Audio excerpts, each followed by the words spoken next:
Welcome to the Goosewand channel. So recently it was announced that Craig Mazin, or however you pronounce that, the man behind the Last of Us adaptation, will be working on a Baldur's Gate free TV show adaptation for HBO Max without Larian's help.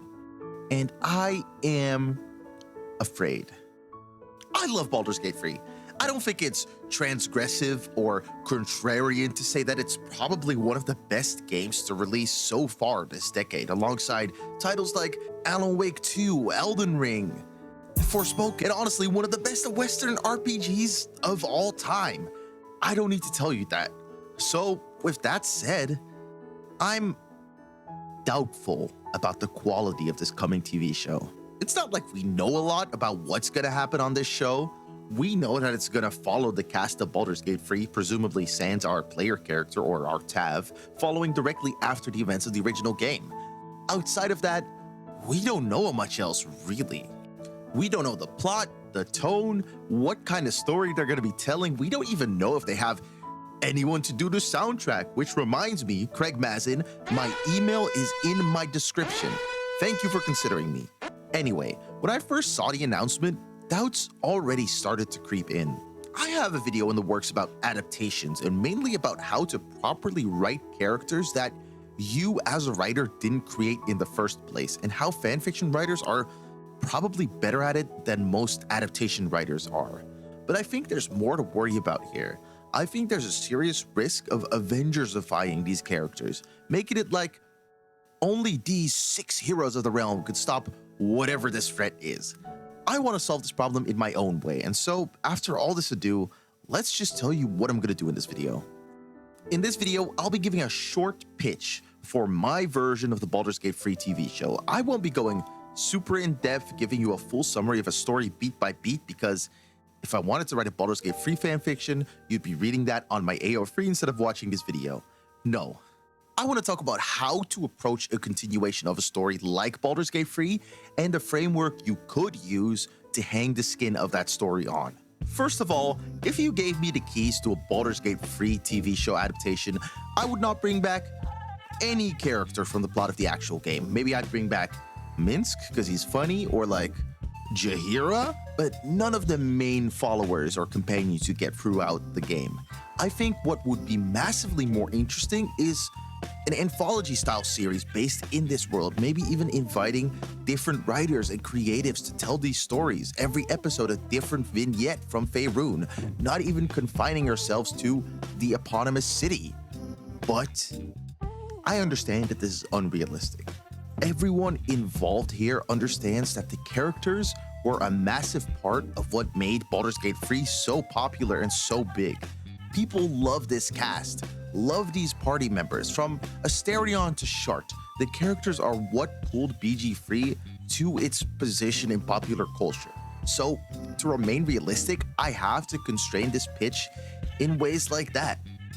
We have to keep these characters involved and largely build on the story of Baldur's Gate 3 because, well, that's what executives think will sell. So that's what I'll be sticking to. A story building on what happened in Baldur's Gate 3, following the cast of characters from Baldur's Gate 3. One of my main sticking points I had was how to do this kind of thing in a non-contrived manner. I don't want to do it like this, where a deity brings our heroes together and tells them they have to go on an epic quest to save the world. I think that's contrived and boring. So how do we get these characters all in one place, all with the same goal? So, have you ever seen Heroes? It's this show from 2006 about a group of superpowered individuals all around America and even Japan coming to terms with their new superpowers and eventually becoming, well, heroes. Throughout the first season of the show, we follow our cast of 6 to 7 characters as they learn how to use their powers, where their powers come from in the first place, and discovering the evil Sylar's plans. But it isn't so clear-cut. Yes, all our characters are, in a sense, working together towards the same goal, but it's not like they have some kind of alliance, like someone brought them together and told them, hey, stop this evil guy from doing his evil things where he cuts people's fucking brains open and steals their powers. Yes, that's what he does. No, all these characters are on their own journeys with their own goals and motivations, but the things that happen to them all push them into the same direction, where they all eventually end up in New York to stop Sylar, the guy who cuts people's brains open with his telekinesis so he can learn their powers. Yes, that's what he does. They're no Avengers. No, they're people who all ended up in the right place at the right time because fate deemed it so. And I believe this is how you should handle the Baldur's Gate free show. Take every character's ending in whatever the show's writers decide to canonize. Karlach and Will in Avernus, Gale back in Waterdeep doing his magic whatever. Shadowheart doing, I don't fucking know. I don't remember what happened in the ending of this game. They're all back in their new status quos, living their lives, but obviously changed by the adventure they just went through. Or maybe went through a while ago. Maybe it's a year after the events. Different people trying to adjust back to their lives. But then stuff begins to happen. Maybe there's a new faction of demons in Avernus that Will and Karlach don't know about and they go to investigate. Maybe there's some kind of rogue sorcerer in Waterdeep who's involved with some shadowy group. I don't know. But there's some kind of conspiracy afoot in Faerun. And all our characters are exposed to little pieces of it.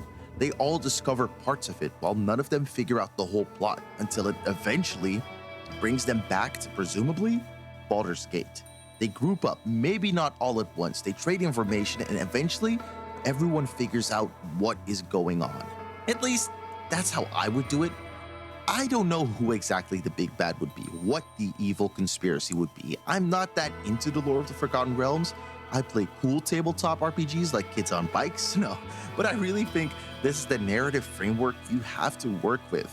The suits are gonna want these characters. These characters, these names, they are what sells this IP, this name. And even if you don't put all of them in there, it is just gonna be a massive cast to work with. And having that massive cohort all be one team from the start, I feel like it could be overwhelming for the audience as well as the writers. It could drown out some of the characters personality-wise or growth-wise. Dividing, if only at the start, helps the writers give each character more to do. Helps them give each character more depth. If you disagree though, why don't you tell me about it in the comments? I can certainly see some flaws here and there, but what approach to writing a follow-up to one of the best games of the decade doesn't have some flaws? Still, I'd love to hear your guys' thoughts. With all that said though, this seems like my moment to bow out. If you like this video, consider subscribing, maybe checking out the Patreon in my description. If not, too bad for me, I guess. And I'll see you guys in the next one.